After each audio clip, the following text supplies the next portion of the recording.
Here's the window I want to frame out with molding. So up here I have this flexible polyurethane molding, and it's a 48-inch piece across from here to here. So don't get a piece of 48 inches and think you're going to have enough, because you're not. Because if you cut it on an angle right here on the edge, you're never going to make it. You have to have a more severe edge in order for the vertical piece of window molding to match up to the casing of this flexible piece.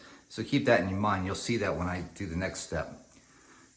And some tools you're going to want to need, obviously, are an 18 gauge air nailer, a knife, a level, stuff like that, just to cut the molding. Like I was saying, if you take a 45 on your regular standard piece of vertical molding here and try to match it up to this, you can see what's happening. You got an overlap. So you're going to need to step that back. So I'm going to cut back a less severe angle on my miter saw and come back and mark it off. After trying a couple mock-up angle cuts on my miter saw, I came up with this, which is 30 degrees right here, going right up against the molding. And that looks absolutely perfect. And this will save you a lot of angle finding in this curved nightmare. So since my molding, when I overlap on top of here to get my angle, this is not going to be flush against the wall. So I'm going to take this extra piece of molding and stick it in between there and the other molding before I put the pencil on there and scribe the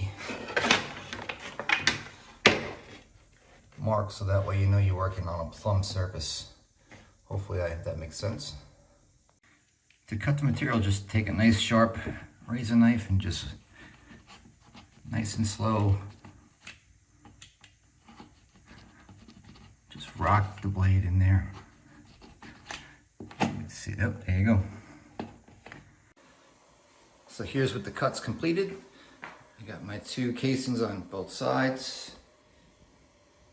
Butt cut right there. This side here actually wound up being a 30-degree angle because this arch is not perfect. This side here was actually a 25-degree angle, but it's undetectable by the human eye. Only I will know that.